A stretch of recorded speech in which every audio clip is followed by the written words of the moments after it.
হবিগঞ্জের চুনারুঘাটে আশ্রয়ণ প্রকল্পের পাশ থেকে অবৈধভাবে বালু উত্তোলনের অভিযোগ উঠেছে। দিনরাত ড্রেজার চালিয়ে বালু তোলায় ভাঙনের ঝুঁকিতে ১৬০ পরিবারের বসতভিটা। হুমকির মুখে কৃষিজমি ও পরিবেশ। মাথা গোঁজার ঠাঁই পেয়েছিল ১৬০টি ভূমিহীন পরিবার, অথচ এই আশ্রয়স্থল এখন তাদের কাছে আতঙ্কের।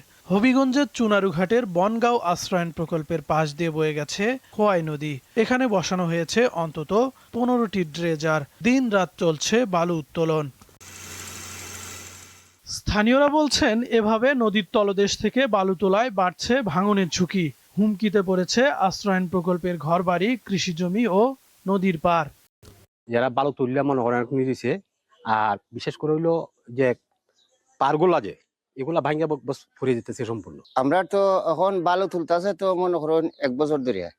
এর আগে তো বালু তুলছে না, এখন তুলাতে আমরা খুব অসুবিধা হইতেছে। আমরা মাথা গুজার টাইপ থাকে না কেন। আমরা মনে হয় এখন গাঙ্গে অঙ্গে যাইতে পারি না। আগে তো গোসল টুসল করছি, মনে হয় কাপড় চোপড় ধুইছি, অন্তত গইনি জায়গা গেল ডর করে।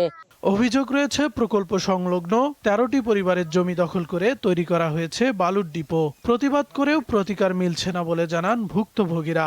কুরবানির কিছুদিন আগে থেকে তারা জোর প্রকার এখানে বালু তুলতেছে আমাদের জায়গা থেকে। 13টা ফ্যামিলির জায়গা আছে, ওরা প্রতিবাদ করছিল। প্রতিবাদ করাতে ওরা হুমকি টমকি দিছে যে তোমাদেরকে জায়গা দেওয়া হবে না, তোমরা যা পারো তা করো। আমরা আশ্রয়নে ফিসালা সরকার যে জায়গা দেখাই দিছে ওই জায়গার ভিতরে আমরা মেশিন রেখে ওই কলাটা বাড়ায় নিয়ে এখানে আমরা বালু তুলতেছি, কিন্তু মেশিন আমরা বৈধ জায়গার মধ্যে সরকারের যে জায়গা নাল নিশানা মারছে এই জায়গার ভিতরে আছে।